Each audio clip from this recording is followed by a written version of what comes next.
Le 25 mars, vers midi, le roi Faisal était assassiné par un de ses neveux. Cette nouvelle a plongé le pays dans la consternation et l'inquiétude. Le meurtrier, âgé de 24 ans, était rentré récemment des États-Unis où il venait de terminer ses études universitaires.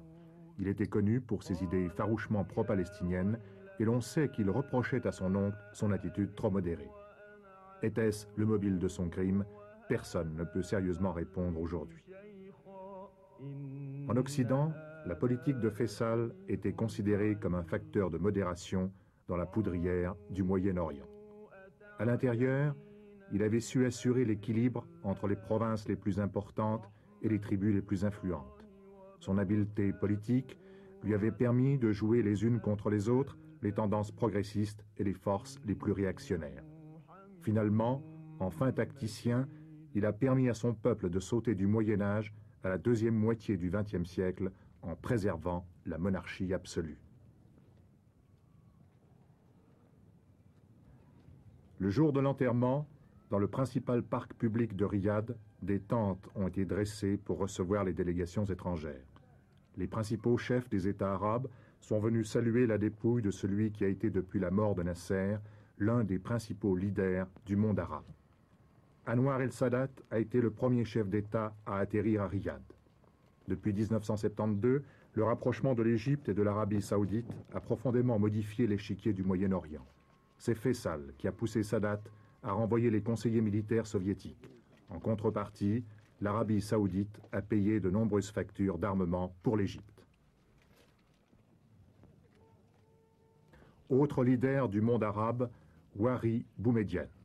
On sait que les liens entre le président algérien et le roi Faisal se sont particulièrement affermis depuis la guerre d'octobre.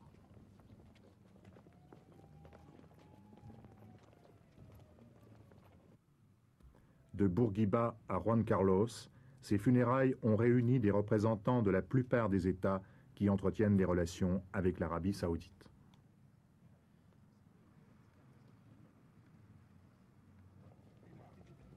L'arrivée simultanée du président Assad de Syrie et du roi Hussein n'est pas passée inaperçue.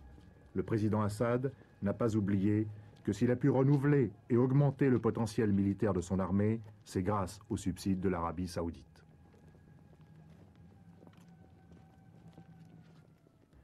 Yasser Arafat, qui avait rencontré Faisal quelques heures avant sa mort, paraissait très affligé. Rappelons que l'OLP, l'Organisation de libération de la Palestine, était principalement financée par Faisal. L'Afrique noire musulmane était aussi présente aux funérailles en la personne du président soudanais Numeri et du très célèbre chef d'État ougandais Idi Amin Dada. Plusieurs délégations ne sont pas parvenues à temps pour les funérailles. C'est le cas de la délégation des États-Unis dirigée par Nelson Rockefeller.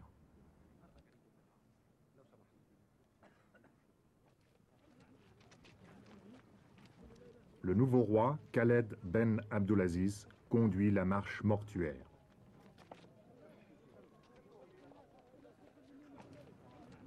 Les obsèques du roi Faisal se sont déroulées avec beaucoup de simplicité, dans un silence empreint d'un très grand respect pour celui qui était à la fois un chef spirituel et un chef d'État.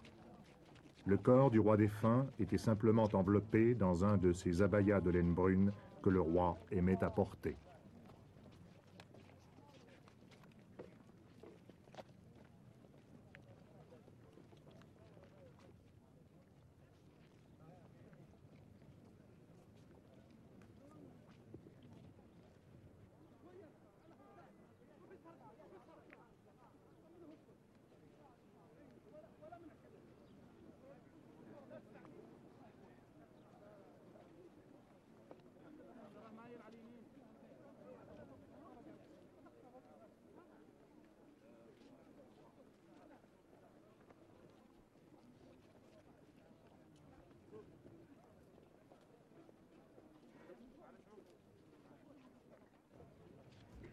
Accourus en toute hâte des autres villes du royaume et même des oasis les plus éloignées, les Saoudiens sont venus en masse rendre un ultime hommage à leur roi.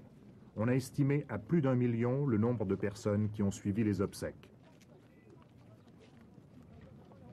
For all Saudis, I think King Faisal was more than a king.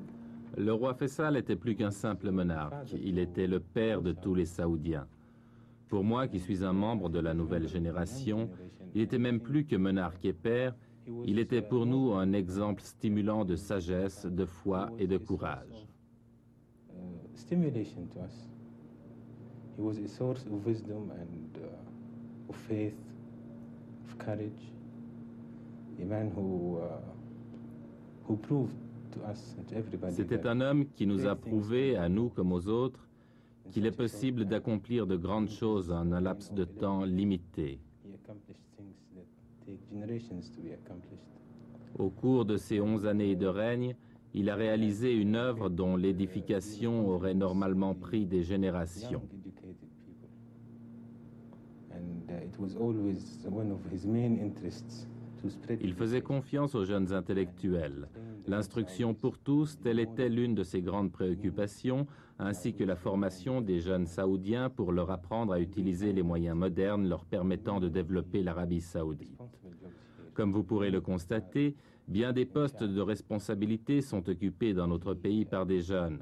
Le roi Faisal faisait confiance à la jeunesse et lui montrait qu'elle pouvait faire beaucoup pour le pays. To do a lot for their country. Il nous a appris à rendre service à nos frères infortunés, à œuvrer en faveur de l'épanouissement de notre pays. Brothers. And he taught us how to be of service to them, how to develop our country.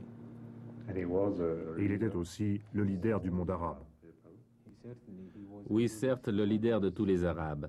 Il voulait unir non seulement son propre peuple, mais encore les Arabes de tous les pays, tous les musulmans, tous les croyants. also all the Muslims. And also everybody who believed C'était in un God. homme qui avait une foi inébranlable en Dieu, en son pays, en son peuple, et en tous ceux qui croient en Dieu, ceux-là même qu'il voulait unir. Believed in God, and he sought to bring all these people together. He was a man of peace, a man of wisdom. C'était un homme de paix, un sage. Il vivra dans nos mémoires non seulement pour ce qu'il a accompli lui-même, mais encore pour tout ce qui sera fait grâce à l'œuvre qu'il a réalisée.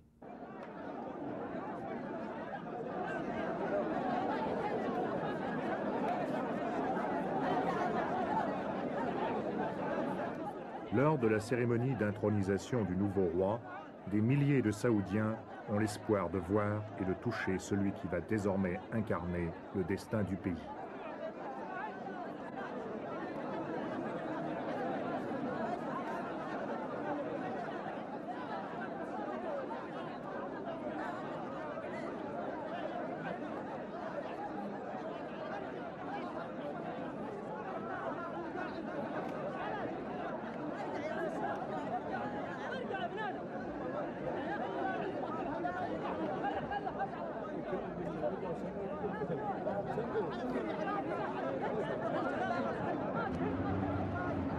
C'est au palais du gouverneur que les dignitaires du régime sont venus saluer le nouveau monarque.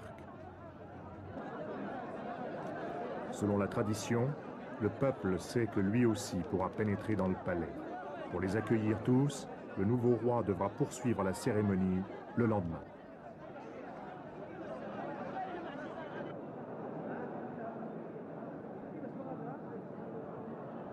À l'intérieur du palais, outre la présence des représentants de la famille royale et des patriarches des plus importantes familles de commerçants du pays, on remarque les chefs de tribus de toutes les régions de l'Arabie.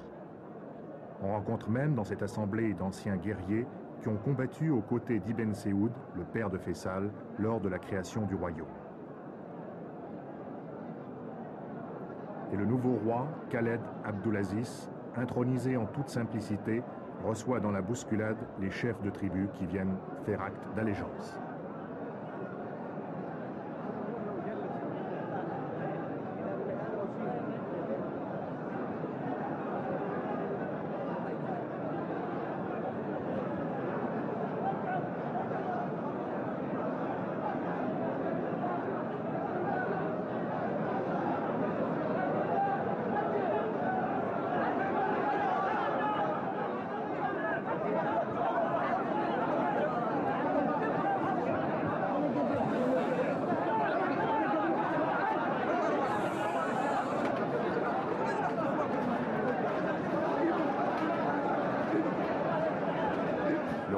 est secondé par son frère, la tête recouverte d'un kéfier à carreaux rouge et blanc. Il s'agit du prince héritier, Fahd Ben Abdulaziz, l'homme fort du nouveau régime. Tous les moyens d'information du pays ont réservé dans leurs notes biographiques autant de place au prince héritier qu'au nouveau roi. C'est pourquoi l'on a parlé d'un royaume désormais bicéphale.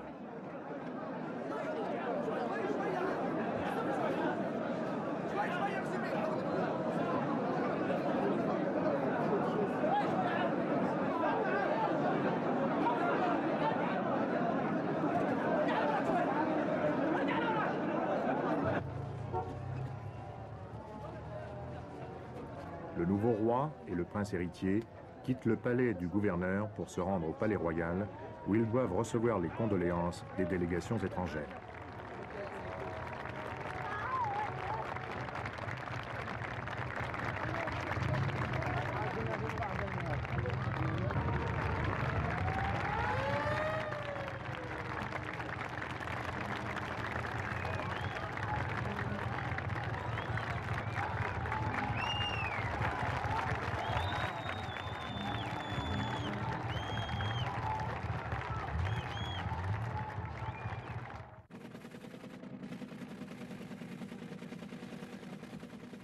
Troisième producteur de pétrole du monde derrière les États-Unis et l'Union soviétique, l'Arabie saoudite est le premier exportateur d'or noir. L'année dernière, elle a enregistré des revenus s'élevant à 29 milliards de dollars.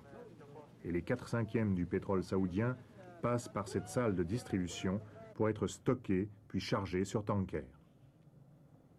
L'Arabie saoudite détient encore un autre record, celui des plus grandes réserves de pétrole du monde, soit 1/4 des réserves de la planète. Cela représente une richesse fabuleuse pour ce royaume qui